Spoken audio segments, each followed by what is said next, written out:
앉아서 하도록 하겠습니다. 사실 저 여기 온다고 하니까 저희 남편을 로이라고 불러요. 근데 로이가 절대 정신줄 놓지 말라고 그랬거든요. 근데 아까 부동산 2번 강의하시고 최성현 대표님 강의하시면서 혼미해졌다가 방금 대표님 브랜드 이야기 하셔서 안심하셨는데 규모가 저희랑 비교가 안 되게 이게 장난이 아니어서 제가 다시 혼미해졌습니다. 네, 그래서 제가 어떤 이야기를 드려야 할지는 잘 모르겠으나 일단 준비해온 거 하도록 하겠습니다. 저희 카카오 패밀리는 로컬의 자원을 발굴하여서 비즈니스를 통하여 지속 가능한 공동체를 실현한다. 이게 저희 회사의 비전이에요. 근데 오늘 주제가 자산화잖아요. 사실 자산화의 자자도 모르는 사람이 전데 하지만 이 저희 비전을 보시면 로컬의 자원을 발굴하는 이도 사람이고 비즈니스를 하는 것도 사람이고 지속 가능한 공동체를 만드는 것도 사람이라고 생각해요. 그래서 저는 무엇보다도 가장 큰 우리의 자산은 사람이 아닐까라는 생각을 해서 그거에 초점을 맞춰서 이야기를 좀 하도록 하겠습니다. 네. 특히 우리 아이들 3명이 지금 쳐다보고 있어서 아주 그냥. 다들 아시죠? 저희 여자아이가 우리 큰딸 18살. 예, 일어나서 인사 한번 하세요. 네. 자산이 많으신데요? 네, 자, 2번째 자산. 네. 네. 그리고 3번째 자산 15살입니다. 그리고 4번째 자산은 11살이고요. 5번째 자산은 7살입니다. 지금 네, 제주도에 있고요. 아까 최성현 대표님한테 자산이 얼만큼 있냐 물어봤죠? 저는 일단 500억은 넘습니다. 네. 하나 15억 파세요. 자, 뭐 눌러야 되죠? 왜 안 움직여요? 아, 이건가요? 네. 네. 저는 서울에서 태어났고요. 초등학교 3학년 때 제주도 완전 깡 시골로 이사를 갔어요. 제주도 동쪽 부자 화돌이라는 마을 혹시 아시는 분 계세요? 네. 우리 아이들 말고요. 네. 참고로 여기 최성현 대표님네 가족이 하돌이로 한 달 살러 7월 말에 오십니다. 네. 여러분들도 오시면 제가 맛있는 만난 거 사드리겠습니다. 제가 87년도에 제주도로 이사를 갔어요. 87년도에 제주도의 그 하돌이가 얼마나 시골이었냐. 저희 반 아이들 중에 검정 고무신을 신고 다니는 아이들이 있었어요. 안 믿겨지시죠? 네. 그리고 전교생에서 파마머리를 한 사람은 저희 언니밖에 없었고요. 전교생의 여학생들 중에 치마를 입고 다니는 사람은 저희 자매밖에 없었어요. 그 정도로 완전 시골에 그냥 텔레비전에 완전 시골 이런 모습 그대로를 가졌다고 생각하시면 돼요. 사진이 너무 옅어가지고 화면이 이게 잘 이게 안 나오는데요. 불 꺼도 돼. 하트한테 여쭤보세요. 불 꺼도 돼. 왜요? 제 강의는 안 좋으실 것 같아요? 네. 괜찮아요. 이미지 별로 없어요. 불 꺼도 괜찮아요? 사람 안 찍혀요. 사람 예, 괜찮습니다. 저 괜찮아요? 괜찮아요? 저는 상관없어요. 제 얼굴 안 나와도 괜찮아요. 괜찮으세요? 네. 그래도 안 나와요. 화면 보시겠어요? 화면 보는 게 네. 낫겠어요? 근데 사진이 별로 많이 준비는 안 했어요. 아무튼 킬게요. 네네네. 왼쪽이 4학년 때, 오른쪽이 5학년 때 모습인데 저희 아빠가 지금 저 뒤에 보이는 밭이라고 하죠. 밭이 저희 아빠가 사진을 딱 보여주시면서 서울에서 잔디밭이 쫙 깔려 있는 사진을 보여주면서 정아야 우리가 이사 갈 곳에 이 잔디 봐라 여기다가 아빠가 하얀색 그네를 만들어줄게 이 얘기를 해서 너무너무 기분 좋은 마음에 제주도를 딱 왔는데 저희가 왔을 때 장마철이었고요. 잔디는 거의 눈에 보이지 않고 제 모습 저 뒤에가 돼지가 진짜 있는 화장실 아시죠? 그런 모습에 그리고 그네를 저희 아빠는 한 번도 안 만들어 주셨어요. 그래서 제가 노끈으로 만들어서 제가 타는 모습의 사진인데요. 그만큼 엄청 시골이라는 곳을 제가 말씀드리고 싶었고요. 그곳에 87년도 제가 초등학교 3학년 때 나이였어요.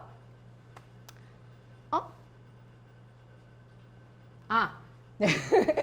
왔는데 저희 아빠는 목사님이세요. 아빠는 음악을 굉장히 좋아하셨고 음악을 전공할까 신학을 할까 하시다가 한라산 기도원이라고 저기 육지에 한라산 기도원이라는 데가 있어요. 그래서 거기서 기도하고 내려오셔서 연대 성악과 갈 것을 쫙 찍고서는 신학과를 선택을 하셨어요.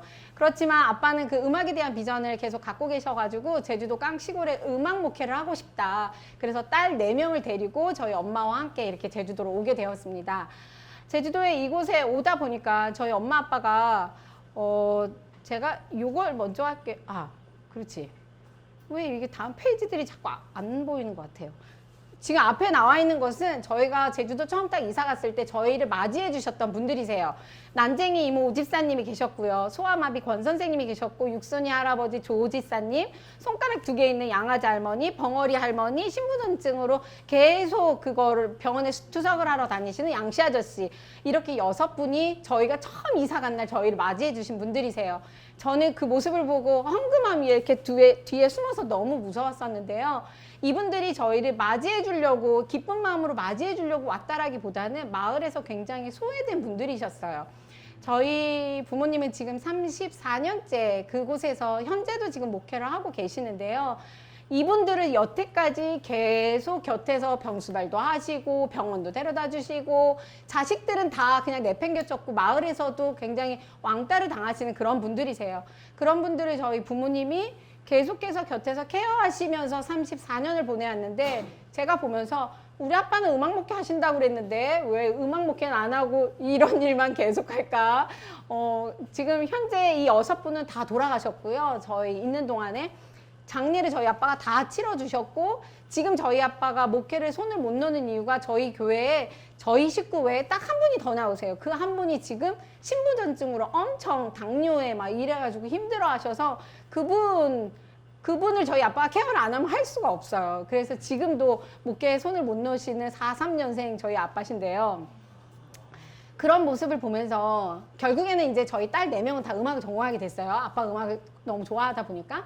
근데 그런 모습을 보면서 제가 어릴 적에 갖고 있었던 꿈이 2가지가 있었어요. 첫 번째 하나는 나 목회자 사모는 안 돼야지. 이게 첫 번째 꿈이었고요. 왜냐하면 저희 부모님이 이렇게 헌신적으로 목회하는 모습을 보시면서 곁에서 조금 더 서포트하는 충실한 성도가 함께 있었으면 조금 더 편하게 목회하지 않았을까라는 생각에 저는 곁에서 그런 것을 서포트하는 권사가 돼야지, 이게 제 꿈이었거든요. 그래서 목회자 사모는 하지 말아야지였고요. 그 다음 2번째 꿈은 웃으실 수도 있지만 전 이렇게 힘들게 사는 이런 분들을 어릴 적부터 가족처럼 이렇게 지내다 보니까 저는 꿈이 영부인이었어요. 그래서 왜 안 웃으세요?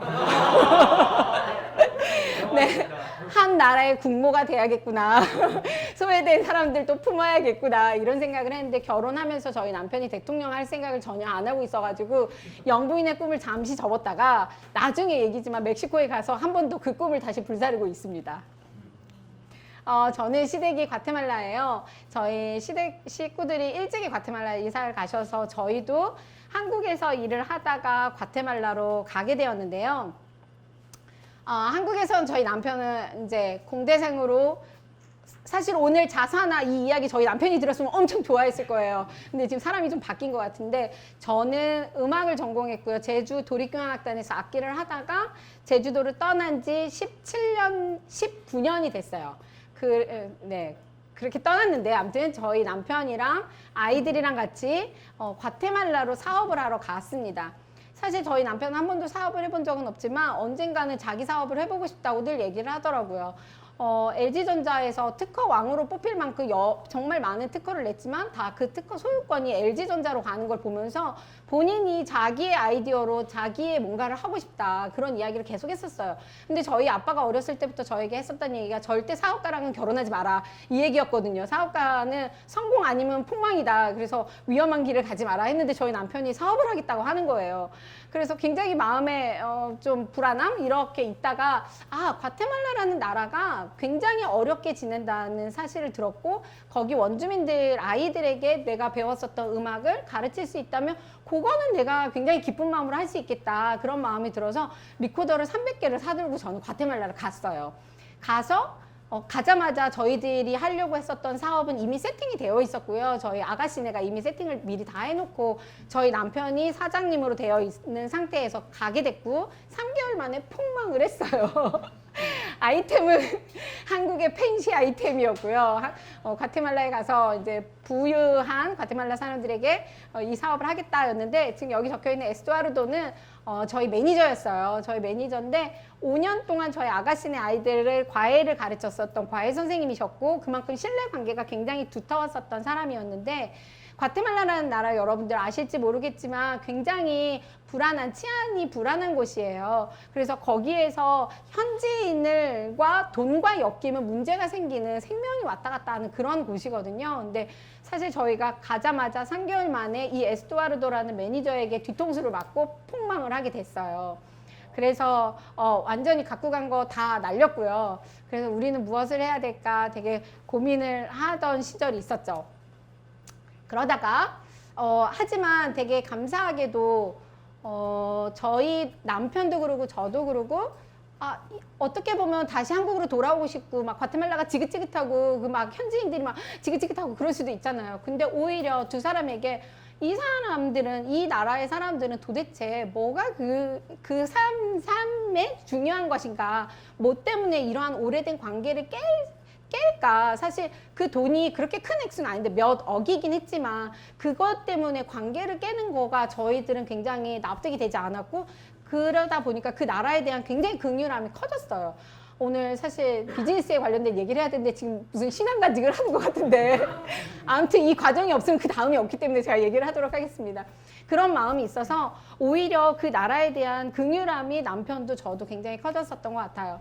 그러다가 과테말라에서 NGO 단체, 기아 대책이라는 NGO 단체를 알게 됐고요. 거기서 파송이 돼서 저희는 멕시코의 지역 공동체에 일을 하고 있는 이투스라는 공동체로 들어가게 됐어요. 거기는 원주민 아이들을 데려다가 4년 동안 공부를 시키고 한국으로 대학 보내고 미국으로 대학 보내고 멕시코 우남대를 보내는 대안학교예요. 한국인이 세웠고요. 150명의 원주민 아이들을 가르치는 곳이고 거기에 저는 음악 선생님으로 가게 되고 저희 남편은 중국어 컴퓨터를 가르치면서 커피 담당자로 기아 대책의 커피 담당자로 여기를 가게 됩니다. 여긴 다 선교사라고 불렀기 때문에 저희는 평신도 선교사라고 불리우면서 그냥 자비량이에요. 돈 월급을 받지 않고 생활하는 거였어요. 근데 저희가 여기를 선택했었던 이유는 제가 어릴 적에 그랬잖아요. 저는 목회자 곁을 서포트하는 사람이 되었으면 좋겠다.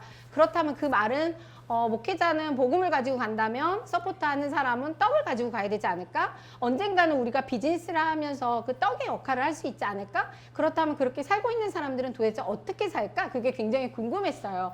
그래서 저희 온 가족이 멕시코에 가면서 그곳이 자비랑 선교로 움직이고 있는 곳이었고 한 달에 소비하는 것만 5천만 원씩 들었고 거기에 센터장님이 어떤 사람이었냐면 미국의 굉장히 재력가인데 한국인인데요. 미국 가면 엄청 커다란 아울렛 있잖아요. 끝이 안 보이는 그런 아울렛을 2개를 가지신 분이셨어요. 그런데 멕시코라는 땅에 비전이 있어서 그분도 멕시코로 헌신하셔서 계속 자기 돈을 꼬라 박으면서 이 센터를 운영을 하면서 자비랑을 하게끔 비즈니스를 계속 발굴하는 일을 하셨어요. 그 로컬의 자원들을 발굴해서 하는 일들. 지금은 굉장히 대박이에요. 엄청 잘 되고 있어요. 근데 그러한 모습들을 하나씩 만들어가는 것을 감사하게 저희가 멕시코에서 그런 모습을 보게 되었습니다. 그러다가 저는 이제 넷째 아이를 출산하기 위해서 한국으로 다시 돌아오게 됐어요. 출산하고 다시 돌아갈 계획이었는데 어느 날 저희 남편이 그런 얘기를 하더라고요. 정아야, 우리 원래는 제가 아기 낳고 몸조리하고 다시 멕시코로 돌아갈 계획이었거든요.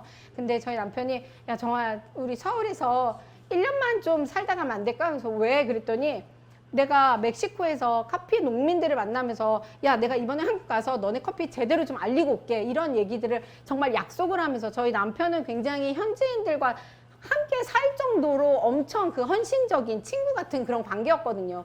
그들의 삶을 알기 때문에 한국에 왔더니 NGO 단체인 기아대책은 커피를 파는 비즈니스를 하는 게 아니라 구걸하는 일을 하는 거예요. 도와주세요 하는 거예요. 근데 그때 당시 우리나라에 커피 시장이 막 열릴 때였어요. 그때 만약 기아대책이 NGO적인 발상이 아니라 비즈니스적인 발상으로 나아갔다면 굉장히 큰 좀 큰 역할을 하지 않았을까 커피계에. 하지만 그렇지 못했어요. 그런 모습이 저희 남편이 너무 안타까워서 1년만 서울에서 커피 파는 일을 좀 할게. 커피를 어떻게 하면 맛있게 로스팅할 수 있는지. 참고로 기계공학 전공이거든요. 그래서 기계 장비 이런 쪽을 이제 멕시코 현지인들에게 그런 도움을 주는 일을 했었어요. 그러다 보니 한국에서 그러한 일들을 같이 할게 그러면서 1년을 살겠대요. 그래서 제가 그래 그러한 이유라면 그러자 그랬더니 저희 남편이 근데 월급이 너무 작아 이러더라고요. 그래서 월급이 얼만데 그랬더니 한 달에 100만 원을 준대요. 기아대책에서. 그래서 100만 원? 그러면서 계산을 해봤죠. 저희가 참고로 그때 당시 10평짜리 원룸 옥탑방에 우리 넷째가 태어났으니까 6인 가족이죠. 6인 가족이 그렇게 살았었어요. 잠시 다녀갈 거였기 때문에 짐도 하나도 안 갖고 왔고요. 그 10평짜리 옥탑방에서 지내는데 남편이 100만 원 벌어다 준대요. 그래서 계산을 해봤더니 돈이 남겠는 거예요. 애들이 학교도 안 가고 학원도 안 가고 딱 먹는 거에만 돈을 쓰니까 참고로 저희는 보험료도 안 하고 없거든요. 보험도 안 들어있거든요. 그래서 돈 괜찮겠는데? 그래 그러자 해가지고 1년을 머물게 살았어요. 그렇게 살다가 어느 순간 저희 남편이 정아야 내가 너무 해보고 싶은 스쿨이 있대요. 그래서 그 스쿨이 뭔데? 그랬더니 요새 비즈니스 스쿨이라는 건데 그게 뭐 하는 거야? 그랬더니 내가 앞으로 정아야 내가 지금은 돈을 100만 원밖에 못 벌지만 앞으로 내가 돈을 엄청 많이 벌 거거든. 그래서 만약에 내가 그 돈을 많이 번다면 그 돈을 어떻게 쓸까? 그거를 고민하는 학교야. 이러는 거예요. 너무 멋있지 않아요? 왜 웃어요? 네, 근데 그 얘기를 딱 듣는데 어떤 이가 벌지도 않은 돈을 어떻게 쓸까를 궁리하기 위해서 이런 학교에 들어가겠다라고 할까라는 그 마인드에 저는 너무너무 멋있었어요. 그래서 가. 그런 좋은 것을 가르쳐 준다면 가. 특히 그때 제가 요셉이라는 인물에 굉장히 빠져있는, 심취해 있는 상태여서 그래 모든 일에 탁월함을 가진 뭐 그런 요셉 이런 거에 대해서 제가 되게 빠져 있었거든요. 그러다 보니까 가 그랬더니 저희 남편이 근데 좀 학비가 비싸 이러는 거예요. 그래서 학비가 얼마인데 그랬더니 400만 원이라는 거예요. 그래서 그래 가. 정말 우리한테 필요하다면 오빠한테 필요하다면 가. 그래 놓고서는 그때부터 저는 플룻 레슨을 하기 시작했어요. 그렇게 해서 서울에서 1년을 있는 동안에 요셉 비즈니스 스쿨까지 이렇게 했는데 참고로 거기에 모였었던 사람들이 지금은 막 여러 창업에 대한 지원 사업이 막 있지만 그때 당시 우리나라에 그렇게 예비 창업자들, 뭐 스타트업들 지원해주고 이런 게 거의 없었거든요. 그러다 보니까 요셉 비즈니스 스쿨에 온 사람들이 예비 창업자들이 많았어요. 그리고 마인드가 저희 남편같이 좀 희한한 마인드를 가진 사람들이 많았었죠. 그렇게 해서 3개월을 교육을 받고 이 사람들이 창업을 시작했겠죠. 지금은 각 층에서 엄청 한 가닥씩 하는 사람들로 다 성장해 있어요. 그래서 그 모습들을 보면서 지금 굉장히 큰 도움을 많이 받고 있어요. 그래서 그때 정말 하길 잘했구나. 우리들의 굉장히 큰 멘토님이 현재 되어 계시답니다. 네, 그랬는데 이제 요셉 비즈니스 스쿨을 하고 난 다음에 저희 남편이 지원 사업을 하나 이제 그때 아마 1회였을 거예요. 우리나라에서 서울시에서 하는 거를 내야겠다라고 생각을 했어요. 이제 뭘 할까 하다가 그때 어떤 이야기를 나눴었냐면요. 제가 과테말라 처음 딱 갔을 때 어학을 하기 위해서 선생님을 만났는데 선생님이 저보고 너 한국에서 무슨 일 했니? 그래서 제가 나 플루티스트였어 하면서 좀 뽐내면서 이야기를 했어요. 그랬더니 거기 선생님이 뽑을 수 있다 이러더라고요. 그래서 뽑을 수 있다가 뭐지 하고 사전을 찾아봤더니 불쌍한 여인 같으니라고 이렇게 적혀 있는 거예요. 그래서 왜 내가 불쌍해? 알고 봤더니 우리나라 딴따라 시절에 클래식을 대했었던 그 문화 그 수준이었어요. 제가 리코더를 300개를 사갔다고 그랬잖아요. 과테말라 있는 동안 단 한 명도 못 가르쳤어요. 아무도 저한테 안 맡기더라고요. 제가 공짜로 가르친다고 해도 안 맡기더라고요. 그때 제가 좀 충격을 받았어요. 내가 갖고 있는 달란트가 통하지 않는 시대와 통하지 않는 나라가 있구나. 저는 제가 갖고 있는 달란트는 어디 가서든지 다 쓰임받을 수 있을 거라고 생각했거든요. 거기에 제가 한번 쇼크를 먹었고 그 다음 저희 남편은 멕시코에서 한번 쇼크를 먹었어요. 원주민들을 섬기고 오겠다고 일주일을 딱 갔다 왔는데 갔다 와서 저한테 정말 내가 인생을 좀 잘못 산 것 같아 이러는 거예요. 그래서 왜 그랬더니 아니 내가 난 가면 무슨 일을 도와줄 수 있을까? 고장난 라디오라도 고쳐줘야지 이런 마음으로 갔는데 전기가 안 나오더래요. 전기가 안 나오는 땅이더래요. 그래서 뭘 해야 되지? 자기가 할 수 있는 게 하나도 없는데 같이 갔었던 분이 한국에서 트럭 몰고 다니면서 과일 장수, 배추 장수 막 하셨던 노가다 뛰셨던 분이었는데 그분은 가더니 야 저기 방에 환풍기 시설이 안 되니까 연기가 이렇게 차지 하면서 환풍기 시설 해주고 우물 파주고 정화조 해주고 이런 일들을 뚝딱뚝딱 하는 모습을 보면서 사람이 기본적으로 살아가는데 필요한 의식주를 나는 왜 그동안에 다 아웃소싱만 하면서 살았지? 내가 스스로 할 수 있는 일이 아무것도 없네? 우리 세대가 그렇게 못한다면 우리 자녀 세대는 어떡하지? 앞으로 굉장히 질병도 많아질 것이고 코로나를 그때 예언했나 봐요. 이렇게 질병도 많아질 것이고 정말 무서운 세대가 올 텐데 스스로 자립하여서 살 수 있는 힘을 우리 자녀들에게 유산으로 물려줘야 되지 않을까? 근데 내가 그동안에 배웠었던 지식은 남자라면 자연계, 공대, 대기업 이 순서대로 쭉 했지만 정작 자기가 정말 필요한 의식주는 배워본 게 없다라는 거죠. 그래서 자기가 그때 그런 얘기를 하면서 정아야 우리가 나중에 한국을 가게 되면 다시 이러한 저개발 국가로 다시 오는 것을 준비하면서 뭔가를 가지고 올 수 있는 것을 준비해보자, 공부해보자 그런 얘기를 했었어요. 그러다 보니까 저희 남편이 시도하려고 했었던 게 전기가 안 들어오는 땅에서는 신재생 에너지가 되게 필요하거든요. 그래서 신재생 에너지 관련돼서 막 지원 사업 서류를 막 썼죠. 그리고 냈고 될 거라고 확신했지만 탈락했어요. 탈락하고서는 우리는 창업은 아닌가 보다. 그러고서는 과테말라 가자 했는데 저희 남편이 야 제주도에 딱 1년만 살다 가자. 제주도에 친정 부모님이 계시는데 또 과테말라 가면 시부모님이랑 또 계속 살아야 되는데 언제 친정 부모님이랑 살겠니? 해서 과테말라를 안 가고 제주도를 1년 살러 이제 오게 됩니다. 그렇게 해서 제주살이를 시작하면서 저희 남편은 내가 그럼 그 분야를 좀 제대로 공부해볼래 해서 제주대학교 풍력대학원을 입학을 했어요. 우리나라에서 풍력대학원 제주대학 하나밖에 없거든요. 그리고 우리가 지금 제가 어렸을 때부터 살았고 지금도 살고 있는 거기가 우리나라 풍력 실증단지 딱 2군데 있어요. 대관령하고 저희 동네 구자읍하고. 근데 마침 구자읍에 제가 살고 있는 거예요.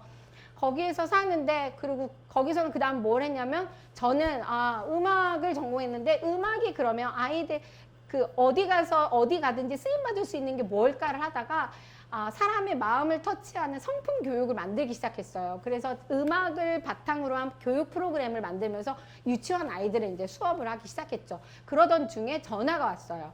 서울에 무슨 지원하는 무슨 기관이라고 전화하면서 저보고 이인욱 씨 계시냐 그러더라고요. 근데 그때 당시 저희는 투지폰 하나로 6식구가 함께 살았었던 시절이라 제가 전화기를 다 관리를 하고 있었거든요. 그래서 저희 남편이 지금 이래가지고 못 받는다. 왜 그러냐 얘기해라 그랬더니 지금 풍력 관련된 비즈니스 하고 있냐고 물어보더라고요. 그래서 제가 감이 왔죠. 여자들이 이런 게 촉이 있잖아요. 그래서 지금 저희 돈이 없어서 못하고 있어요. 하고 싶은 마음은 굉장히 굴뚝 같으나 돈이 없어서 못하고 있어요. 그랬더니 남편분한테 꼭 한번 전화해달라고 하더라고요. 그래서 저희 남편한테 얘기를 했고 남편이 전화했더니 그 얘기는 무엇이었냐면 그 기관에서 저희 남편이 썼었던 그 내용을 다시 한번 본 거예요. 다시 보니까 비즈니스적으로 괜찮은 거죠. 근데 보니 이 사람이 서류 쓰는 거에 초짜였던 거예요. 저희 남편이. 그래서 서류 쓰는 걸 내가 좀 도와줄 테니 다시 한번 내볼래? 이렇게 제안을 오히려 해준 거예요. 그렇게 해서 이제 제안을 했고 됐어요, 그게. 그래서 1억 원 지원을 받게 됐어요.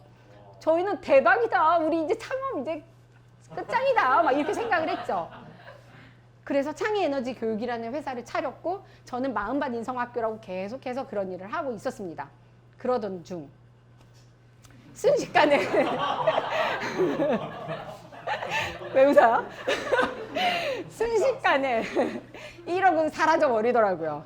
1년을 하고 났더니 평가를 해야 되잖아요. 평가 결과 저희 남편은 에너지에 관련된 교육 키트를 만들겠다. 이게 비즈니스 모델이었거든요.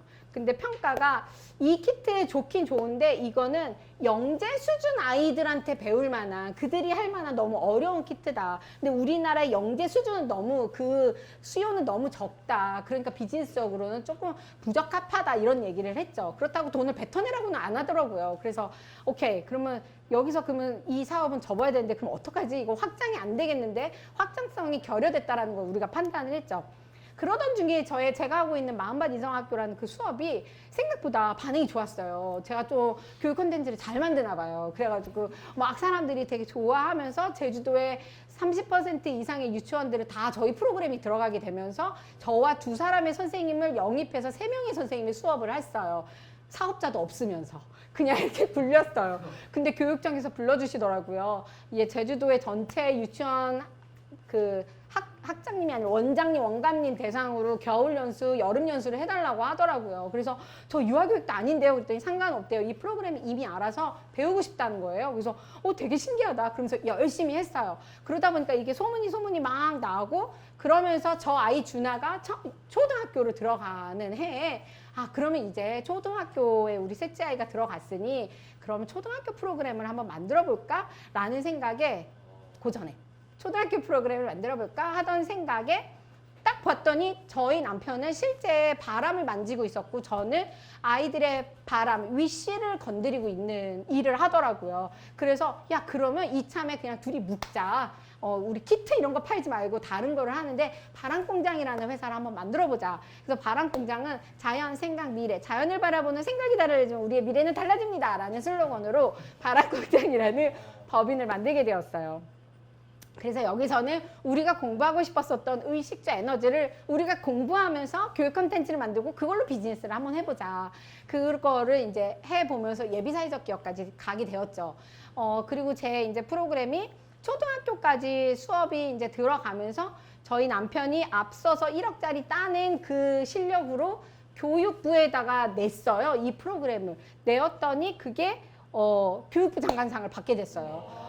그러면서 제주도의 최초로 초등학교 인성교육 프로그램이 교육부 인증을 받게 됐어요. 그래서 그 교육을 실시한 저희 아이들이 다니고 있었던 초등학교 교감 선생님이 교장으로 승진하고 장학사님들이 이 학교에 다 와서 도대체 이 학교는 무슨 학교인데 특화 학교도 아닌데 학부모랑 선생님들이 연합해서 이러한 성과를 냈다면서 막 플래카드 걸고 난리가 나면서 국회 TV에서 이제 촬영을 하러 오신 거예요. 그래서 50분짜리 방영이 다큐멘터리가 나온 적이 있었어요. 그 방송이 이제 첫 방송으로 저희가 나가게 됐는데 그러면서 제주도로 간 도시남자들이라는 책에 저희 남자가 실리게 됩니다. 저희 남자가 아니라 저희 남편이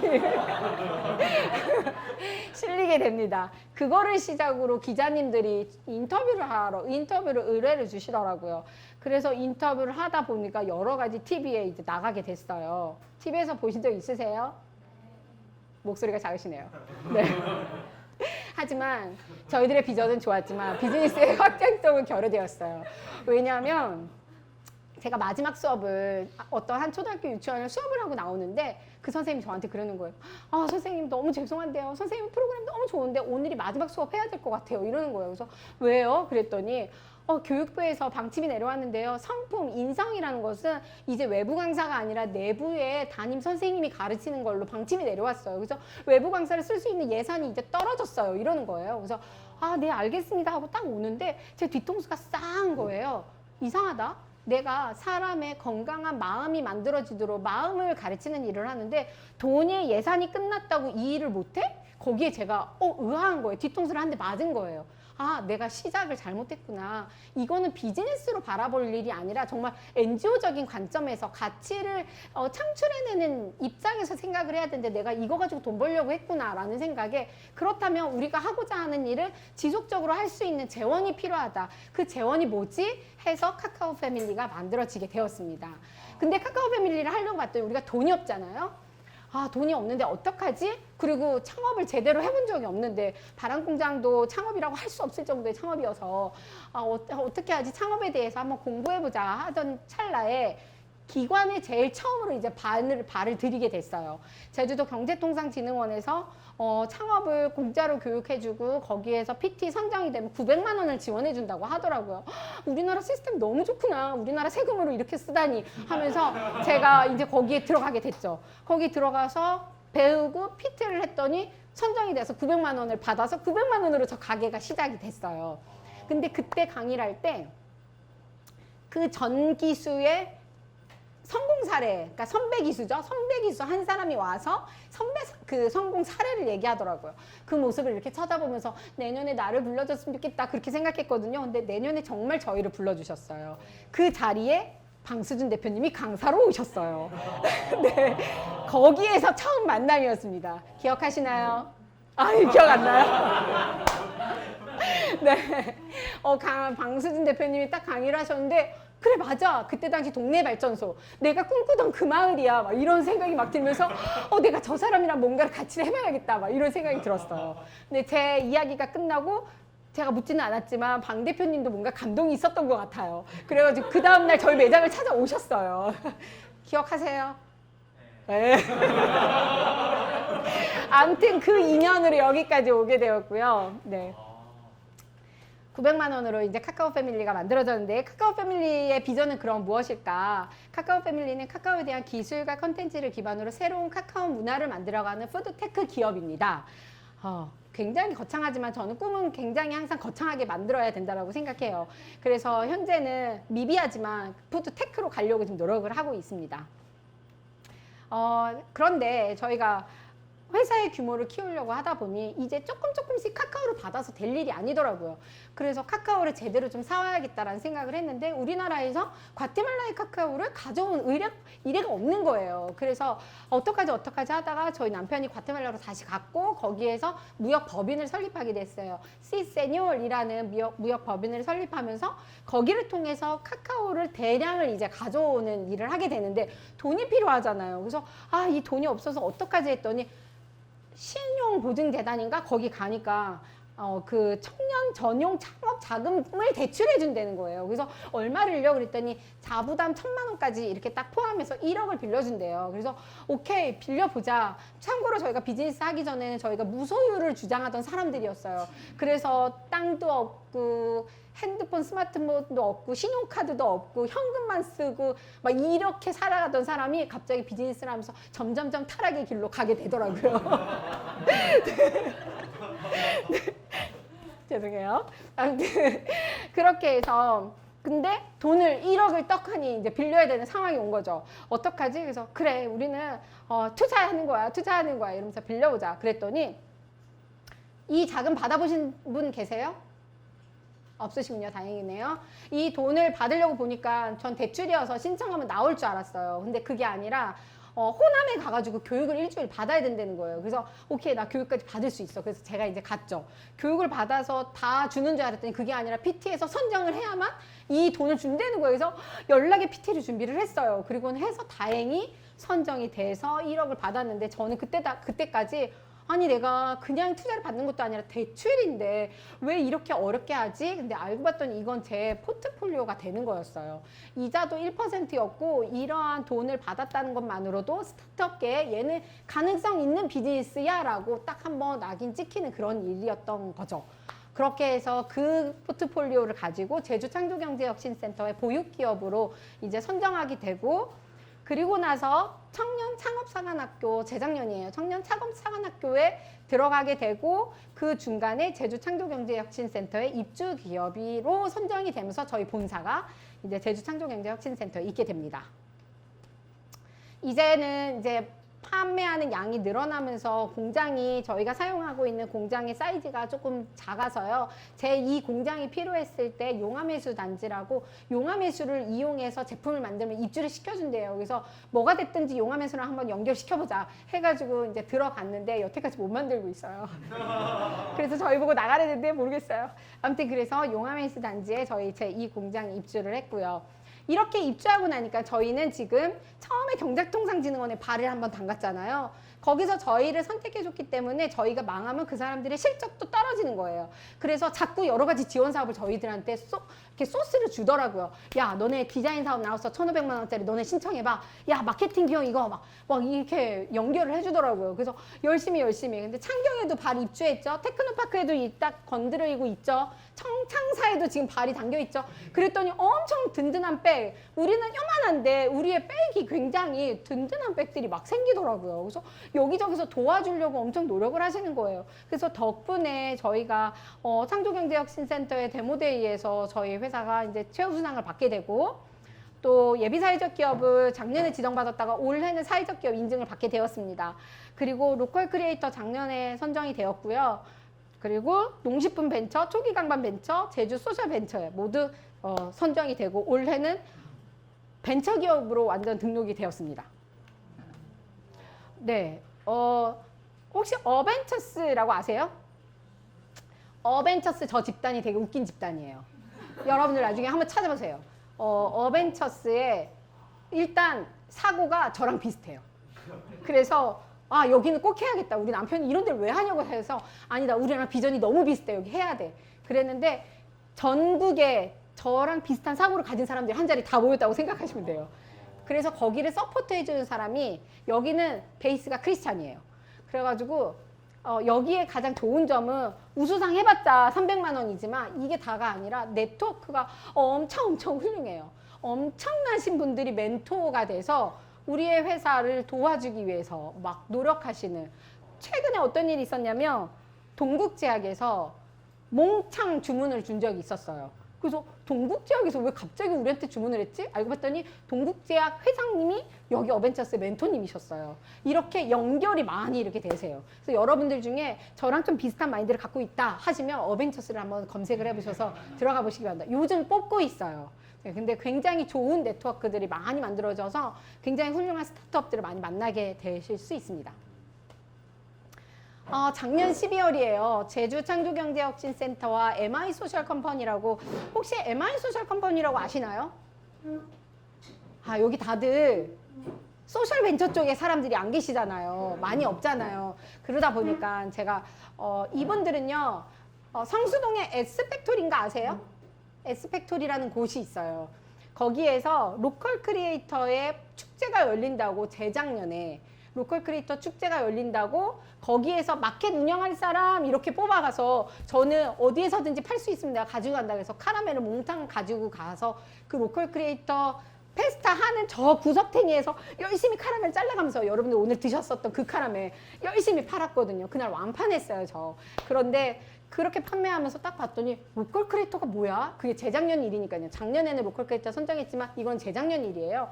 로컬 크리에이터가 뭐야 하고 귀를 기울여서 봤더니 막 홍석천도 오고요. 막 연예인들 막 와요. 그래서 뭐지 봤더니 제가 하고 있는 일을 얘기하더라고요. 그래서 나도 저 자리에 한번 세워졌으면 좋겠다. 막 그런 생각을 했었거든요. 그랬는데 그 행사가 끝나고 그 다음날 페북으로 누가 저를 소환을 했어요. 뭐지? 하고 봤더니 경향신문에서 한겨레 신문에서 신문 기사가 떴는데 그 신문 기사가 무슨 내용이었냐면 로컬 크리에이터의 리뷰를 쓰는 그 기사였어요. 근데 제목이 과테말라, 제주, 카카오 이게 제목인 거예요. 그래서 그리고 저를 소환을 했어요. 그래서 뭐야 봤더니 3분의 2가 제 얘기를 써놓은 거예요. 그래서 로컬 크리에이터 이 페스타의 리뷰를 왜 내 얘기를 썼지? 그리고 쭉 봤더니 쓴 사람 얼굴을 가만히 봤더니 그날 저한테 카라멜 이야기 설명 막 듣다가 콕 껴가지고 엄청 많이 사가신 분이 그때 사진 속에 있는 거예요. 그래서 이 사람 엄청 맛있었나 보다. 저는 그렇게 생각을 했죠. 그리고는 제 기억 속에서 잊었어요. 그리고는 1년 만에 만나신 게 미스크 대표님이셨어요. 그분은 나중에 말씀하시더라고요. 그날 마켓에서 저한테 설명을 듣고 이 기업은 투자해야겠다라고 결정하셨다고 하더라고요. 그래서 창조경제혁신센터와 MI 소셜컴퍼니, 참고로 이 미스크는 우리나라의 그 소셜 벤처 투자 기업 중에 1위 기업이고요. 거미줄 같이 정말 많은 일들을 하고 있고 급속도로 성장하고 있는 회사예요. 근데 2개 회사가 저희를 투자를 해주겠대요. 아마 여기 계신 분들 중에 투자 IR 해보신 분들 계실 텐데 투자 IR에 투자자들이 제일 쏠깃하면서 듣고 싶어하는 게 엑시트 얘기거든요. 그래서 저도 플랜을 얘기를 해야만 했어요. 그래서 저는 얘기했죠. 저는 엑시트 안 합니다. 제가 그랬어요. 그랬더니 사람들이 막 이러더라고요. 그래서 저는 제가 엑시트 하려고 이 회사를 차린 게 아닙니다. 저는 100년 가는 기업을 할 건데 여러분들이 혹시라도 팔고 싶으시면 제가 사드리겠습니다. 저는 배당으로 하고 싶습니다. 제가 얘기했더니 막 허허허허 막 웃더라고요. 그래서 나 떨어졌구나 했는데 붙었어요. 그래가지고 작년에 창경과 MI로 미스크로부터 시드머니를 투자를 받았습니다. 그러다 보니까 이런 과정 중에 이제 저 애도 5이죠. 막 남들이 안 하는 카카오라는 새로운 신사업을 하죠. 또 다음 카카오랑 다 연관 지어가지고 무슨 다음 카카오 계열사인 줄 알고 막 전화 많이 왔었어요. 아무튼 막 그러다 보니까 여러 방송 채널에 막 나와서 인간극장 뭐 최근에는 어디 나왔지? 채널 A의 관찰24 뭔가 그거 나오고 아마 10월 달에는 서민갑부를 찍을 예정입니다. 네, 이렇게 방송 채널들이 찍으러 그 사람들은 컨텐츠를 막 찾아다니는 그런 사람들이기 때문에 그걸 찍으려고 막 하시더라고요. 그렇게 해서 왔는데 저는 비즈니스를 제가 여태까지 막 웃으면서 얘기했지만 저도 전략이라는 게 있습니다. 계획도 있고요. 생각도 있는 사람이에요. 근데 저는 가장 중요하게 생각하는 게 Y예요. 내가 이걸 왜 하고 있지? 여기에서 흔들리면 저는 그 다음을 진행을 못하는 성향이에요.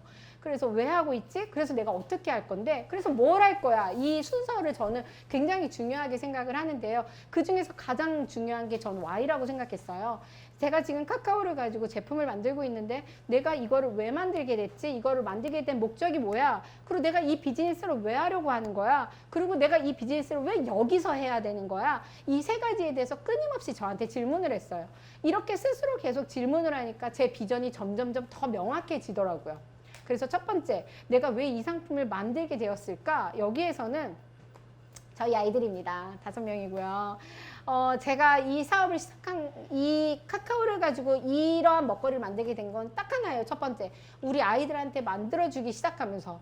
제가 결혼하기 전까지만 해도 음식에 대해서 별로 뭐 중요하게 생각하지 않는 사람이었어요. 그냥 아무 음식이나 다 먹는 그런 사람이었는데, 아기를 낳고 아이한테 뭔가를 주려고 봤더니 너무 줄 수 없는 먹거리들이 세상에 너무 많은 거예요. 우리가 선택할 수 없는 것들이 세상에는 정말 너무 많다는 걸 깨달으면서 좋은 먹거리를 줘야겠다라는 생각에 굉장히 건강한 먹거리를 찾고 찾다가 초콜릿은 도저히 제 영역이 아니었어요. 그래서 기어코 찾은 게 수제 초콜릿 가게에서 초콜릿을 사서 먹이는 거였는데, 사실 수제 초콜릿도 미국이나 유럽에서 만들어진 초콜릿 덩어리를 사와서 그거를 녹여가지고 만들기 때문에 이미 이 덩어리 안에 첨가물이 다 들어가 있는 상태로 한국으로 와요. 그러니까 정말 건강한 먹거리는 아닌 거죠. 그래서 저는 카카오를 직접 볶아서 맷돌에 48시간 갈아서 이런 먹거리들을 만들기 시작하면서 이 일들을 하게 되었습니다. 그럼 내가 이 사업을 왜 하게 됐지?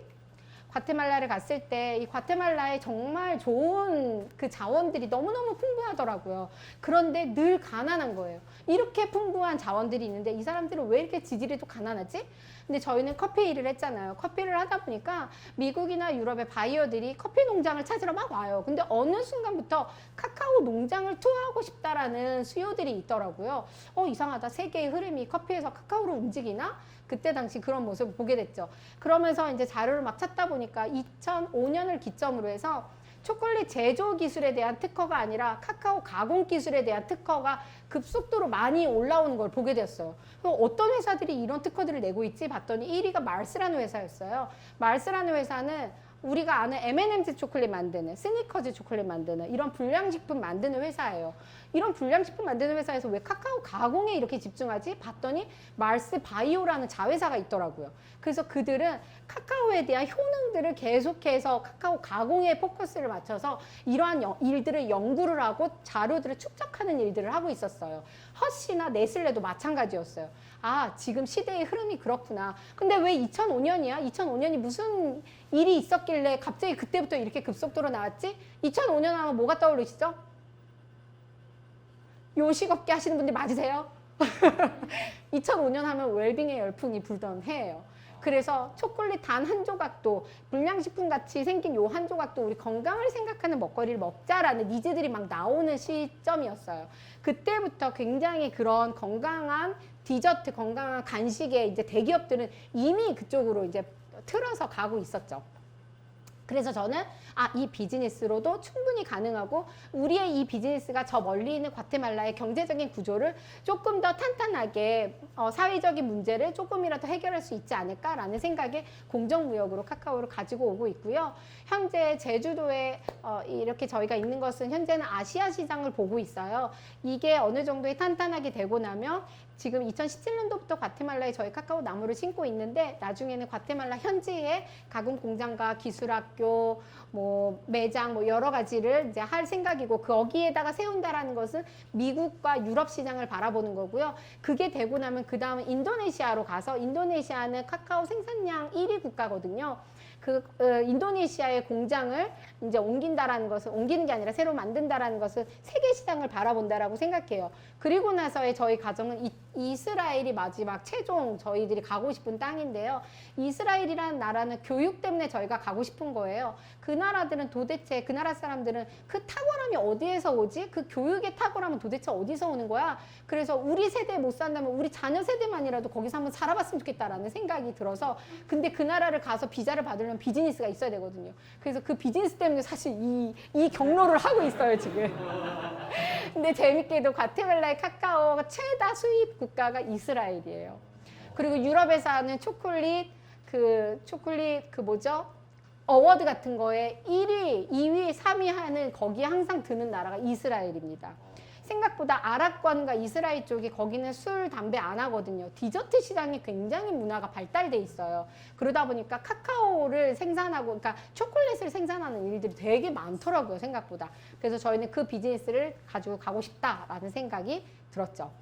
그렇다면 또 내가 있어야 하는 이곳, 제주도라는 곳에 내 카카오 패밀리가 왜 제주도에 있어야 되지? 많은 분들이 물어보세요. 근데 저는 그냥 처음엔 심플했어요. 제가 어릴 적 살았었던 곳이니까 그냥 이곳에 있어야지라는 생각을 했었죠. 근데 저희 멘토님이 저한테 계속 물으시더라고요. 콩장님, 카카오 패밀리가 세화, 저희가 있는 데가 세화거든요. 세화에서 카카오 패밀리가 없어서는 안 되는 이유를 찾으셔야 돼요. 그 얘기를 3년 전부터 저한테 계속 하시더라고요. 뭐가 있지? 뭐가 있지? 막 떠올렸어요. 저희 동네는 일단 인구 소멸 지역의 후보에 들어가 있는 지역이에요. 마을에 청년이 없고요. 저희가 이제 제주도에 정착하기로 결정한 이유도 바로 저것 때문이에요. 그래요. 제가 어릴 적에 살았었던 그 곳에 제가 이모 삼촌 불렀었던 분들이 다 할아버지 할머니가 돼 있는데 이모 삼촌뻘이 없더라고요. 싹 다 빠져 있는 상태고 이주민들이 그곳을 채우고 있어요. 그렇다면 누군가 비어 있는 집을 누군가 채운다면 조금이라도 건강한 생각을 갖고 있는 젊은이들이 왔으면 좋겠다라는 생각에 저희가 먼저 한번 정착하고 싶다라는 생각을 하게 된 거고요. 그곳에서 이곳이 제주도는 관광지이긴 하지만 저희 동네는 관광의 사각지대예요. 애월은 다들 아시지만 세화 모르시잖아요. 관광의 사각지대예요. 그래서 저희는 세화라는 마을을 좀 관광으로 붐을 일으켰으면 좋겠다. 무엇을 가지고? 관광객들이 하도 안 오기 때문에 여기는 제주 다음 청정 순수가 그대로 남아있는 땅이에요. 그래서 그거를 우리의 장점화 시켜서 그곳에 고부가 가치 상품들을 만들어내자라는 생각에 그렇다면 우리가 그러한 역할을 한다면 이 마을에서 카카오 패밀리 빼놓고 생각할 수 없는 마을이 되지 않을까라는 요망진 그런 꿈을 가졌습니다. 결국에는 우리 가족의 건강함이 과테말라란 저 먼 나라에 있는 사람들을 건강하게 하고 우리가 지금 살고 있는 이 제주도라는 지역에 살고 있는 공동체들이 함께 건강하게 살아간다 한다면 우리가 지금 여기 살고 있기 때문에 우리 아이들이 살고 있는 이 동네에서 우리 아이들이 더불어 함께 건강하게 살아갈 수 있지 않을까? 이게 좋은 선순환이 되겠다. 그 모델을 한번 만들어주고 싶다라는 생각을 했어요. 그래서 저는 이거를 6차 산업이라고 정의를 내렸고요. 정말 올바른 6차 산업의 사례를 한번 우리나라에서 만들어줬으면 좋겠다. 우리가 만들어보자 이런 생각을 하고 있죠. 어떻게? 여기서부터는 제가 그냥 글로 막 이렇게 썼어요. 저는 저희 동네를 디저트 마을의 성지로 만들고 싶어요. 카카오 성지도 만들고 싶고요. 그리고 지속 가능한 6차 산업의 공동체의 아주 핵심 사례를 이곳에서 만들고 싶어요. 미국의 거기 어디죠? 갑자기 생각이 어디요? 그렇죠. 어디요? 포틀랜드. 그렇죠. 미국의 포틀랜드가 커피가 나진 않지만 커피의 성지, 커피 매니아들이 모이는 도시잖아요. 저희도 마찬가지예요. 제주에서는 카카오가 나진 않지만 물론 저희 카카오 심을 겁니다, 이제. 근데 카카오가 나진 않지만 카카오의 성지를 충분히 만들 수 있다라고 생각해요. 제가 어느 날인가 청와대에 납품하고 싶어가지고 막 찾아봤어요. 그랬더니 한 지금으로부터 5년 전인가 각 지역마다 상품 하나씩 선택이 돼서 청와대 납품이 된 적이 있어요. 아세요? 그중에 제주도의 특산품이라고 청와대에 납품된 게 뭔지 아세요? 감귤 초콜릿이에요. 의외죠. 지금이야 그 감귤 초콜릿 절대 사오지 마 이런 인식이지만 그때까지만 해도 제주도에 난리가 났었어요. 감귤 초콜릿은. 그런데 그 질이 성장이 안 되고 계속 거기에 안주가 되고 가격 경쟁에서 무너지고 정말 싼 먹거리 가격 경쟁에서 무너지니까 재료가 더 적급이 되고 그러면서 점점점 그게 떨어졌는데 저희는 다시 고급화를 시켜서 이 카카오를 좀 더 올리고 싶다라는 그런 마음이 들어서 카카오의 성지를 이 마을에 하고 싶다. 근데 카카오의 성지 하면 누가 좋아하겠어요. 그래서 디저트의 성지. 그래서 디저트 하는 사람들이 좀 많이 모였으면 좋겠다. 왜냐? 그들의 재료가 우리니까 우리가 납품할 것이니까 그런 사람들이 좀 많이 왔으면 좋겠다라는 생각에 그럼 난 뭐부터 해야 되지? 이러한 꿈을 예전부터 어릴 적부터 갖고 있었는데 나는 그럼 뭐부터 해야 되지? 라고 생각했었던 게 2017년부터 마을 구성원들과의 관계 형성이 저한테는 가장 처음에 해야 하는 일이라고 생각했어요. 먼저 진모살, 여기 진모살이라고 그러는데 진모살은 저희 하돌이라는 동네가 7동으로 나누는데 그중에 동동네에 저희는 살고 있어요. 동동네 젊은 엄마들의 모임 이름이 진모살이에요. 제가 제주도 딱 와서 얼마 안 됐어서 2017년 되니까 저보고 진모살에 들어오라고 하더라고요. 그래서 진모살이 뭐였더니 이 동네 젊은 엄마들의 모임이래요. 그래서 그런 모임이 다 있어요. 그리고 딱 갔더니 제가 최연소예요.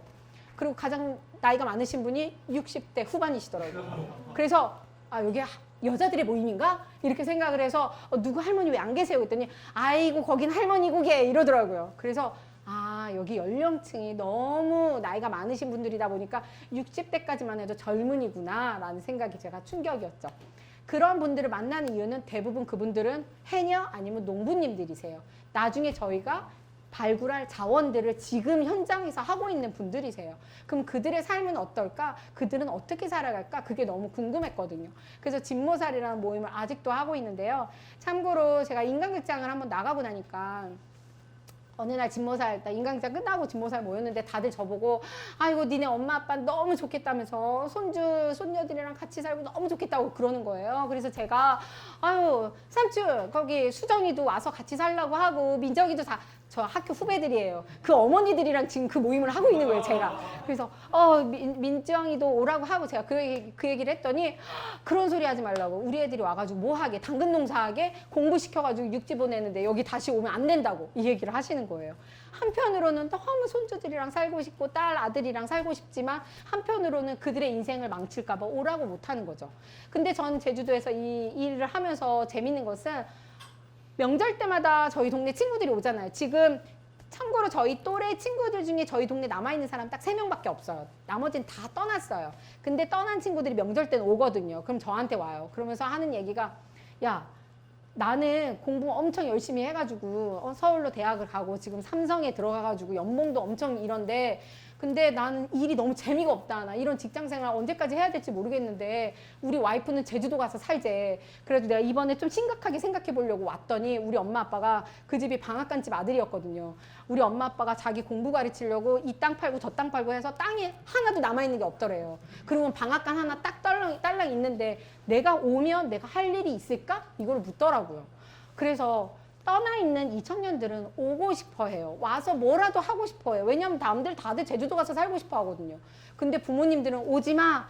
그리고 이 청년들은 와서 내가 굶진 않을까? 먹고 살 수 있을까? 이걸 고민하는 거죠. 그렇다면 이 고민을 누가 해결할 수 있을까? 그거는 저는 끼어있는 제가 할 수 있는 일이 아닐까라는 생각을 감히 해보게 되었어요. 그래서 저는 이 진모살 모임을 하면서 계속해서 하는 이야기가 당근 농사 자녀가 당근만 하는 게 아니에요. 당근 가지고 집도 만들고요. 당근 가지고 과자도 만들고요. 막 여러 가지 이야기들을 계속해서 모임에서 하고 있죠. 그리고 저희들의 사례를 보면서 되게 신기하게 보세요. 처음에는 아이고 공부 가르쳤는데 왜 여기 다시 돌아왔냐고 저한테 그러시더라고요. 그런데 지금은 조금 생각이 바뀌신 것 같아요.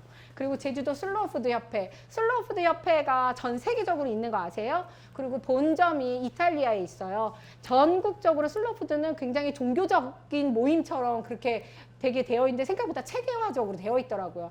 그 중에 제주의 슬로우푸드 협회 회원인데 제가 여기 있는 이유는 슬로우푸드 협회에서 되게 중요하게 생각하는 것은 맛의 방주라는 게 있어요. 들어본 적 있으세요? 유네스코에 등재하는 것처럼 사라져가는 먹거리들을 등재하는 그래서 맛의 방주라고 전 세계에서 지정해 놓은 게 있어요. 그래서 제주에 사라져가는 먹거리들을 씨앗들을 가지고 있고 종자들을 가지고 있고 이거를 보존하는 그런 사람들의 모임이라고 생각하시면 돼요.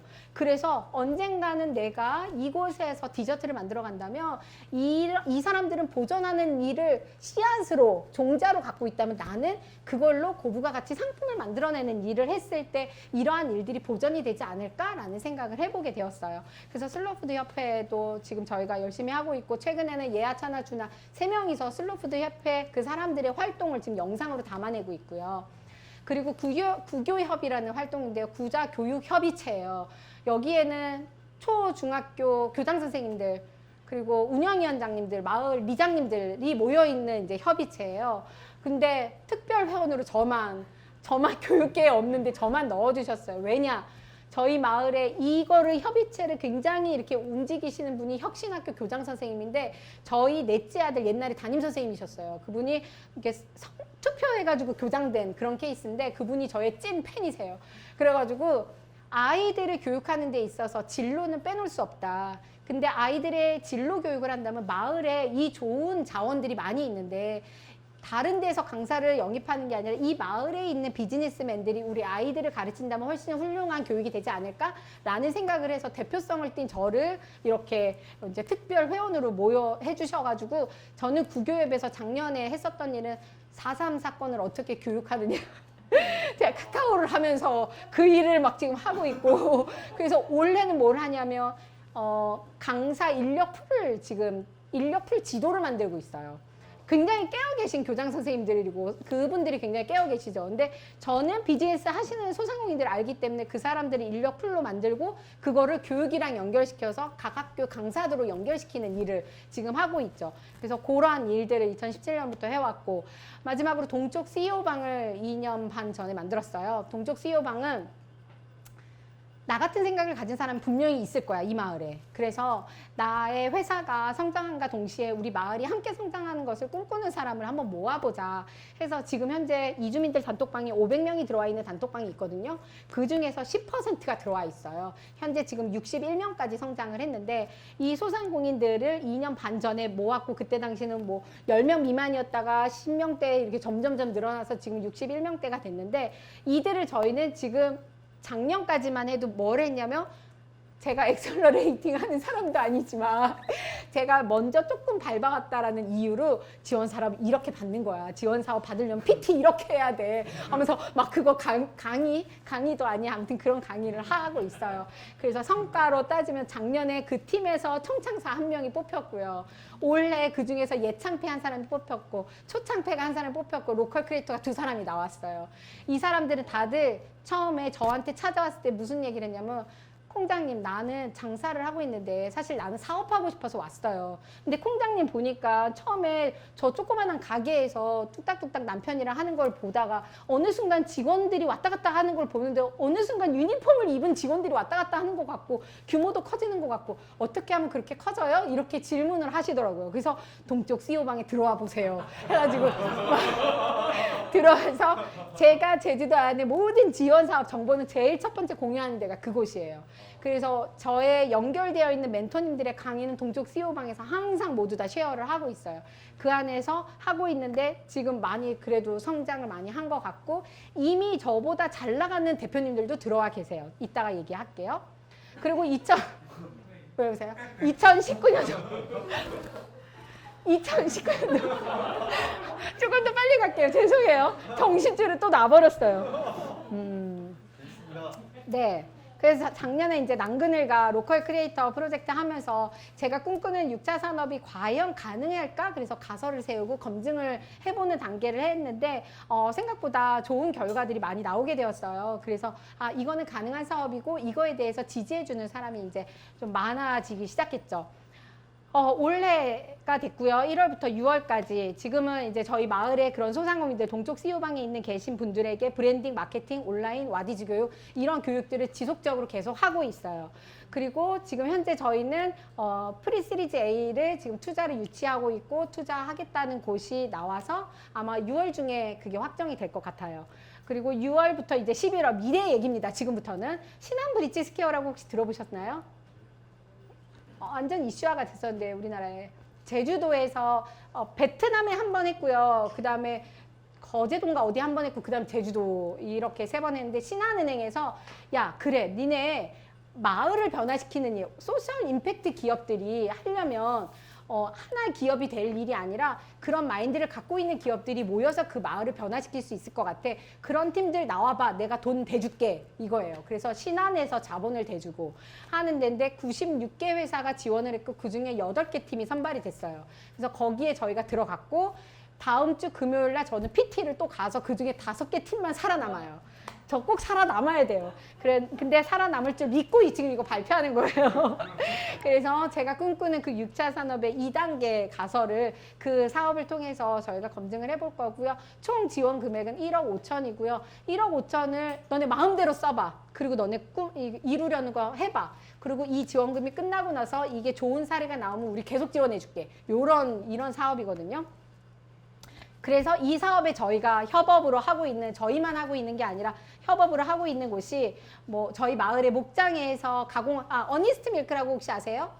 네, 세 자매가 하고 있는 굉장히 요즘 핫한 그런 6차 산업을 제대로 하고 있어요. 규모는 그렇게 크진 않지만 제대로 하고 있는 그런 회사고요.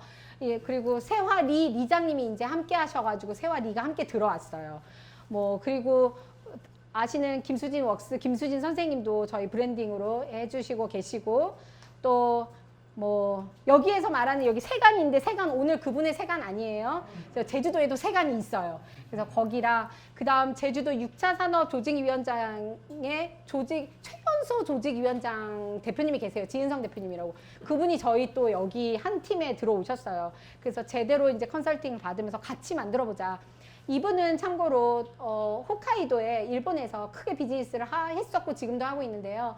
홋카이도의 우수한 원유를 가지고 하겐다즈랑 같이 디저트를 만들어서 일본에 대박을 낸 회사의 대표님이세요. 그래서 늘 제주도의 원유를 가지고 뭔가 디저트를 만들고 싶은 꿈을 갖고 있었는데 제가 이 얘기를 막 했더니 콩장님 저 껴주세요 합시다 이래가지고 저희 팀에 지금 이제 같이 하게 되었어요. 그리고 그 다음에 로컬 협업 프로젝트 들어보셨나요? 이거 아이템 얘기하면 절대 안 되는데 이게 권역마다 한 팀 선정이 돼요. 그러니까 제주도에서 한 팀 선정이 되는 건데 참고로 저희가 로컬 크리에이터 작년에 했을 때 22대 1 경쟁률이었어요. 그리고 올해도 로컬 크리에이터 뽑았고 1차, 2차, 3차까지 했고 그들이 협업을 해서 나오는 아이템으로 협업 프로젝트로 이제 하는 건데요. 여기에서는 카카오 패밀리와 어니스트 밀크 그리고 해녀의 부엌 아세요? 네, 해녀의 부엌이랑 그 다음에 세화리랑 이렇게 해가지고 저희가 팀을 짜서 우리가 가장 힘든 게 뭘까? 우리가 힘들면 우리가 그나마 우리 동네에서 조금 앞서 나가고 있는데 우리가 힘들면 소상공인들도 힘들 텐데 그게 뭘까? 그거를 막 찾다가 물류 시스템이었어요. 너무 택배가 너무 비싸고 물류가 너무 힘들고 그래서 야 그러면 우리 공동 물류 시스템 한번 만들어 보자. 그래서 공유 창고도 만들어 보고 공유 제조 시설도 해보고 공유 택배 시스템도 만들어 보고 막 이런 걸 해보자. 그러던 찰나에 저희 막 우체국이 있는데요. 우체국 2층이 비어 있어요. 그래서 작년에 저희 남편 로이가 우체국장님을 만나서 2층 저희가 쓰면 안 돼요? 라고 했더니 우리가 막 PT를 했죠. 그랬더니 너무 좋대요. 근데 1년 동안 아무런 연락이 없더라고요. 그래서 올해 본점에 있는 제 친구가 거기 계장이 있어서 친구한테 전화를 했죠. 정아야, 내가 정하지. 친구야, 내가 이러이러한 계획이 있는데, 야, 비어있는데 이곳을 쓰면 좋지 않겠냐? 그랬더니, 야, 너무 좋은 아이템이다. 근데 이렇게 얘기해봤자 하나도 변화 안 되니까 너네 신문고에 올려봐. 이러더라고요. 그래서 제가 남편한테 얘기했죠. 그때 저희 남편이 당장 그날 신문고에 올렸어요. 근데 너무 세게 올린 거예요. 제주도의 우체국이 나라의 세금을 가지고 예산을 낭비하고 있다. 이렇게 신문을 올린 거예요. 올리자마자 이틀 만에 제주도 전역 우체국에 다 공문이 왔어요. 누가 지금 예산 낭비하고 있어? 다 조사해. 이렇게 온 거예요. 그래가지고 이제는 우리 손을 벗어났다. 그리고 이제 우체국에 있는 제 친구가 전화와서 설마 너네가 쓴 거 아니지? 그러더라고요. 그래서 우리가 쓴 거 맞는데 그랬더니 엄청 빠르게 썼다. 정말 잘 썼다고 하면서 그래서 되게 빠르게 지금 왔다고 하더라고요. 그래서 이거는 이제 제 선을 넘었다. 이제 이게 정말 성사가 되려면 우리가 붙잡고 있어서는 될 일이 아니라 기관으로 넘겨야겠다라는 생각에 제주창조경제혁신센터 센터장님께 말씀드렸죠.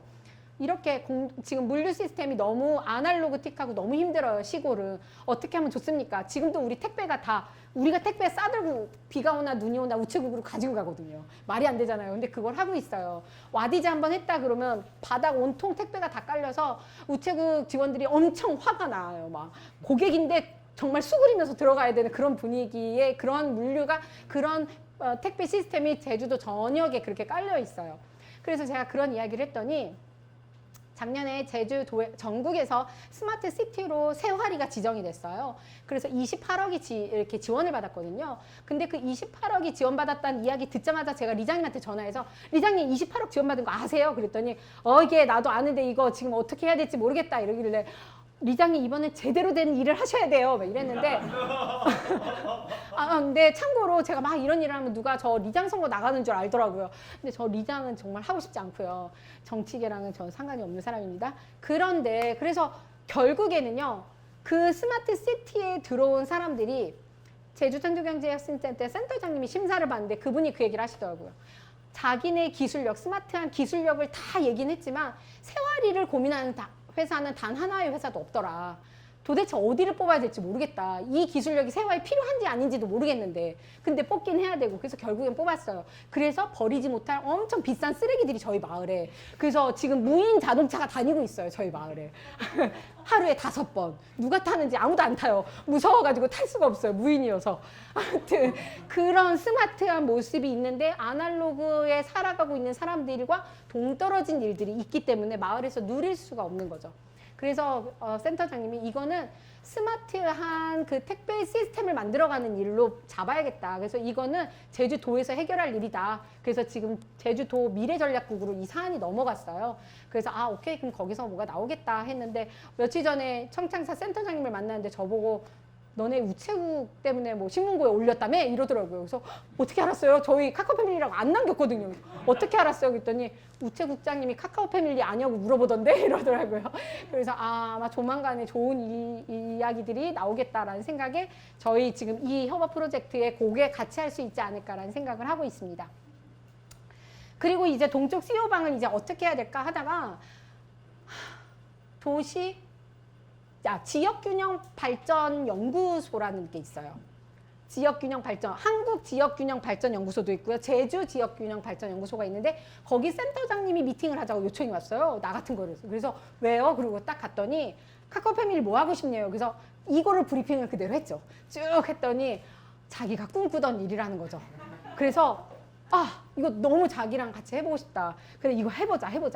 그럼 어떻게 해야 돼요? 그랬더니 그럼 일단 동쪽 CEO방 사람들을 소상공인 협동조합으로 한번 일단 신청을 하고 내년에 지역균형발전 사업을 신청을 해라. 그게 3억짜리인데 자기가 꿈꾸는 그 그림과 너무 똑같아서 너네 된다. 그래서 하고 나면 그 다음에 자산이 또 붙는 거는 지원금이 붙는 거는 시군죽 먹기다. 그래서 해라. 그래서 알겠습니다 하고 해서 올해 지금 소상공인 협동조합을 만들려고 해요. 우리 김하석 소장님 저 좀 도와주세요. 네, 협동조합. 저 협동조합 잘 모르거든요. 그래서 아무튼 했고 그다음에 제가 하도 이런 기관들의 세활이 이야기를 되게 많이 해요. 카카오 얘기보다 아마 세활이 얘기를 더 많이 할 거예요. 그랬더니 다들 세활이를 기관에서 아세요. 그리고 이렇게 세활이를 주시하세요. 그런데 그러다 보니까 제주창조경제혁신센터에서 리노베이션 스쿨을 내년에 생활이로 지정을 했어요. 그래서 올해 9월부터 우리 동쪽 CEO방에 있는 대표님들이랑 같이 기획이 들어갈 거예요. 그래서 내년에 리노베이션 스쿨하고 여기까지 이제 제가 리장님께 말씀드렸더니 리장님 내 얘기를 가만히 듣더니 정아야 지금 세활이 같은 경우에는 3년 전에 무슨 지원 사업으로 100억을 받았고요. 1년 전에 해양수산 뭐 그걸로 또 100억을 받았어요. 근데 이 100억 엄청 크잖아요. 다 하드웨어에 쓸 수 있는 것들이에요.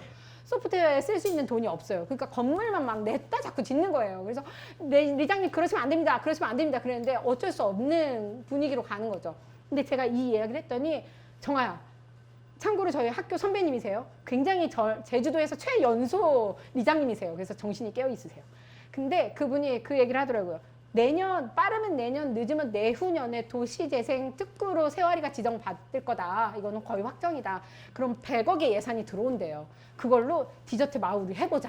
6차산업 해보자. 이러는 거예요. 그래서 진짜 내가 꿈으로 갖고 있었던 일이 진짜 될까? 막 이런 생각이 제가 막 드는 거예요. 너무 막 갑자기 또 흥분했어요. 네, 그래서 가능합니다. 여러분 투자하세요. 네, 이렇게 해서 카카오 패밀리는 굉장히 작은 회사로 시작했고 지금도 작은 회사이지만 꿈은 굉장히 큰 꿈을 갖고 있으면서 세활이에서 디저트 마을을 만들고 카카오의 성지로 만들려고 합니다. 저희가 여기서 이렇게 노력하는 이유는요. 저희가 과테말라 가서 이 일을 하면 아마 처음부터 다시 맨 땅에서 헤딩하면서 해야 돼요. 거기에서 또 이런 문화 콘텐츠들도 만들어야 되고요. 우리가 뭐 카카오 영역이 아닌 다른 일들까지 계속 해야 돼요. 청년들 또 교육해서 예비 창업자들 훈련시키고 이런 일들까지 분명히 해야 된다라고 생각해요. 그래서 그거를 나중에 할 거기 때문에 지금 제주도에서 연습을 하고 있다라고 보시면 됩니다. 그래서 나는 무엇을 할 것이냐? 이제 빌리지. 네. 네, 저희 이제, 카카오 패밀리 본점이 저기 이제 한가운데 저희가 있고요. 그 옆에 카밀라의 작업실이라는 S라는 공간이 있어요. 거기는 지금, 라이브 방송으로 할 수 있는 스튜디오의 역할, 그 다음에 아까 소셜 네트워크 하는 공간, 그 스터디 하는 공간, 그리고 시크릿 레시피가 개발되는 공간, 뭐 이런 공간으로 저희가 로컬 크리에이터 지원받아서 공간을 만들었고요. 그 안에 모든 시스템을 다 구축해 놨어요. 거기서 지금 현재 활발히 하고 있어요. 그랬더니 어떤 사람이 저 이름 S가 왜 S냐 제가 막 설명했더니 콩장에 S는 공간이어서 S래요. 그래서 가장 적합하다, 맞다고 제가 이제 그랬죠. 그리고 저희 본점은 로이스 방앗간이라고요. 매장이 좀 바뀔 거예요. 저희 매장은 지금 현재 매장에 30초 거리에 청와대라는 공간으로 들어가요. 저희 마을에 24년 전에 굉장히 부자가 세와리의 제일 높은 땅에다가 건물을 지었는데 2층 아주 멋진 집을 지었어요. 그리고는 지붕을 파란색으로 했어요. 그래서 마을 사람들이 다 우러러보면서 청와대, 청와대, 청와대 이렇게 불렀대요. 그래서 부동산 아줌마가 저보고 청와대 들어갈래? 이러시더라고요. 그래서 네? 들어가고 싶어요. 이랬는데 거기였어요. 그래서 거기 저희가 계약을 하게 돼서 10년 장기 임대를 하게 됐거든요. 그래서 그곳에서는 1층에서는 카카오에 대한 제조 과정을 모두 보여주면서 갤러리 형식의 그런 오픈 주방을 보여줄 거고요. 2층은 F&B, 그 다음에 루프탑까지 지금 공사가 조만간에 들어갈 예정입니다. 그리고 현재 저희 매장은 로이스 방앗간이라고 해서 이제 재료를 담을 거예요. 아까 저희 카카오 패밀리는 카카오에 대한 기술과 컨텐츠를 기반으로 새로운 카카오 문화를 만들어가는 푸드테크 기업이라고 했잖아요. 하지만 저희 회사의 비전은, 원래 회사의 비전은 로컬의 자원을 발굴하여서 비즈니스라는 것을 통하여 지속 가능한 공동체를 만든다예요. 여기에는 카카오, 지금은 카카오를 하고 있지만 그 다음은 카카오가 아닌 또 다른 영역까지 할 수 있다라는 겁니다. 그래서 로이스 방앗간이라는 걸 통해서 남들이 가져오지 못하는 해외의 신기한 작물들을 가지고 와서 이곳에 디저트들에 들어가는 다 재료들이에요. 현재는 멕시코에서 바닐라 빈도 갖고 오고 있거든요. 이러한 신기한 작물들을 저희가 방앗간이라는 컨셉으로 할 예정이고요. 저희 매장에서는 아까 그렇게 판매를 할 거고, 저희 공장이 있고 저쪽에 이제 제주시 쪽에 공항 근처에 이제 저희 두 번째 매장이 8월에 오픈할 예정입니다. 그렇게 있고요. 저 오른쪽에 카카오 빌리지라고 적혀있는 제 오른쪽 끝에가 저희 집이에요. 저희 집이 제가 참 잘한 것은 제주도 왔을 때 저 땅을 샀습니다. 잘했죠? 네. 전문가님들 잘했죠? 네, 저희 아빠한테 샀습니다. 네. 사고 난 다음에 갑자기 신공항 얘기가 나와서 우리 아빠가 물르자고 했지만 이거는 가족관계여도 도저히 물를 수 없다 그래가지고 현재도 제 명의로 되어 있고요. 저기가 이제 카카오 빌리지를 할 텐데 저 1,700평 정도의 규모예요. 근데 지금 거기에 투자를 하기에는 너무 자본이 많이 들어서 거기는 조금 뒤로 미루기로 했어요. 하지만 거기를 할 거고요. 저희 카카오 패밀리의 브랜드는 로이 인 더 정글, 카밀라의 레시피. 네, 이 정도고요. 로이는 저희 남편이에요. 저 로이는 정글을 다니는 탐험가입니다. 그래서 정글을 다니면서 신비로운 원재료들을 갖고 오는 일을 하죠. 그리고 원주민들과의 뛰어난 공감 능력 때문에 이 친구는 정말 금방 그 현지인들과 친구가 됩니다. 그래서 저희 제품들 중에 가공하지 않은 날거에 관련된 거는 대부분 로이 인 더 정글, 이 원재료에 가까운 먹거리들이 로이 인 더 정글이라는 브랜드를 타고 있고요. 저기 제규어가 과테말라를 상징하는 동물이에요. 제규어가 저희 남편의 모자를 쓰고 있는 저 마크가 붙어 있다. 그러면 가공을 덜한 제품이구나 라고 생각하시면 돼요. 그러면 가공을 한 거는 이런 제품이고요. 가공을 한 거는 카밀라의 레시피, 저 머리띠 낀 저 여자가 카카오를 던지면서 마법을 부리고 있어요. 그래서 로이가 가져다 준 신비로운 재료를 가지고 샤랄라랄라 뚝딱뚝딱 해서 상품을 딱 만들어내. 이렇게 가공한 먹거리들, 이게 지금 카밀라의 레시피고요. 올해 1월에 처음으로 미국 수출에 성공을 하였습니다. 그래서 카밀라의 레시피, 저 여자 마크가 있으면 조금 가공됐구나. 하지만 좋은 재료들로 만들었기 때문에 여러분 안심하고 드시고요. 요런 먹거리들이에요. 저희 콜라겐도 만들고 있어요. 아시나요? 조만간에 카카오 콜라겐 2종이 곧 나오고요. 카밀라의 카라멜. 카밀라의 카라멜은 이제 카라멜 영역을 저희가 확대하려고 해요. 그래서 카라멜은 이제 나중에는 프랜차이즈로 한번 풀어보려고 하거든요. 그래서 방 대표님의 도움이 굉장히 많이 필요할 거라고 생각합니다. 카밀라의 이 카라멜은 마법사의 아이들이란 컨셉으로 5 아이들에게 엄마는 늘 마법사였답니다. 엄마는 아빠가 찾아온 신비로운 원재료들을 뚝딱뚝딱 맛있는 디저트로 변신시키니까요. 매일 밤 빗자루를 타고 하늘을 날아다니는 꿈을 꿉니다. 아침이 되면 기분 좋은 나의 꿈을 적어봅니다. 나도 마법사가 되고 싶어요. 이 메시지는 저희 고객들은 아이들이 아니에요. 성인들이에요. 아까 여러분 드셔보셨죠? 맛있죠? 성인들이 입맛에 되게 잘 맞는 카라멜이거든요. 그런데 아이들이 컨셉인 이유는 오셔서 어릴 적에 우리가 품었었던 꿈을 다시 한번 되살렸으면 좋겠다. 우리 어릴 적에 다들 우주를 지키고 지구를 지킬 꿈들 다들 있지 않으셨어요? 그러다가 점점점 성인이 되면서 피폐한 삶을 살면서 현실적으로 되면서 그런 꿈들이 많이 사라졌잖아요. 저희 이 매장에 오셔서 다시 한번 어릴 적의 꿈을 되살려서 우리 지구를 다시 한번 지켜보자. 뭐 이런 뜻으로 지금 이걸 만들었습니다. 네, 이렇게 5종이 있고요. 포틀랜드 저희가 이렇게 커피의 성지 있는 여기를 벤치마킹 하고 있고요. 마지막으로 제가 하고 싶은 말, 빵은 길을 만들고 쌀은 마을을 만든다. 이 말을 되게 좋아해요. 저희 컨텐츠를 잘 길러서 저희만 잘한다면 유명해져서 그 길이 아주 유명한 길을 만들 수 있을 거라고 생각해요. 하지만 저희 같은 사람들이랑 연합해서 쉐어하고 함께 머리 맞대고 고민한다면 하나의 마을을 만들 수 있을 거라고 생각합니다. 저는 그러한 멋진 마을을 만들고 싶습니다. 감사합니다.